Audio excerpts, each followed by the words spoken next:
గొడవ ఎలా ఉంటుంది అసెంబ్లీలో నాకు తెలియదు. నాకు చాలా ఆశ్చర్యం కలిగింది ఏంటంటే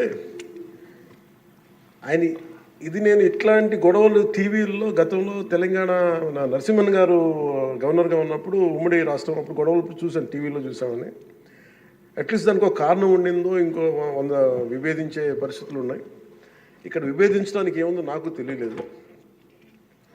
నేను అనుకుంటా ఉన్నాను అసలు ఇలా ప్రవర్తించవచ్చా అని, ఇలా చేయొచ్చా అని. అంటే ఇది leaders should lead by example కదా. రాష్ట్రానికి ప్రథమ పౌరులైన గవర్నర్ గారు ఇలా ఈ స్థాయిలో ఉండి ఆయన మర్యాదపూర్వకంగా వచ్చి మన బడ్జెట్ మన రాష్ట్ర విధానాలని ఆయన ప్రవేశపెట్టి మాట్లాడుతూ ఉంటే గౌరవించే విధానం ఇదేనా అని అనిపించింది.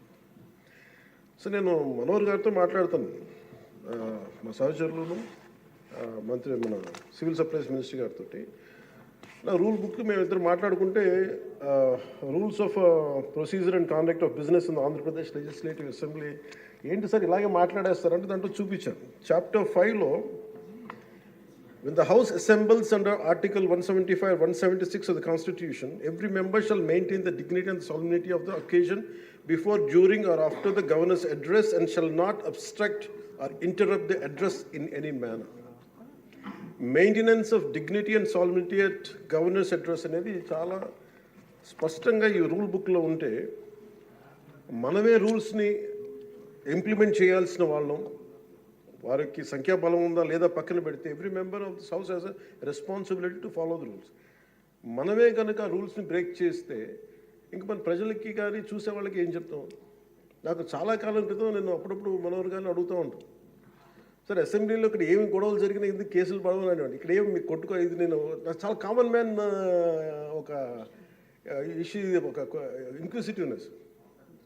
అండ్ నాకు పార్లమెంట్లో గొడవ జరిగినప్పుడు ఏమి ఏంటి ఇబ్బంది పెట్టేస్తారు ఏంటంటే ఇక్కడ అవేమి ఉండవు, ఇక్కడ ఇట్స్ ఫ్రీ ఫర్ ఆల్ అన్నట్టుగా మాట్లాడితే then we have more responsibility. మన మీద రూల్స్ పెట్టలేదు అంటే ఏం కేసులు పెట్టమండి. ఇదే కనుక నిన్న వాళ్ళు చేసిన గొడవే కనుక గవర్నర్ గారి మీద ఆయన సుప్రీంకోర్టు జస్టిస్గా ఉన్నప్పుడు ధైర్యం చేయగలరా, కళ్ళల్లో చూడగలరా?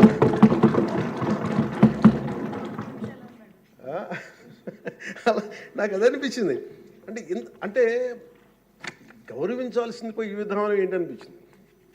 నిన్న టీవీ వాళ్ళని అడిగారు, మీరు వీళ్ళ వైసీపీ నాయకులు ఇలా మాట్లాడారు కదా, మీ ఇదేంటి అని. వైసీపీ సినానిమ్ ఫర్ రక్కస్, అంటే గొడవకి కానీ బూతులు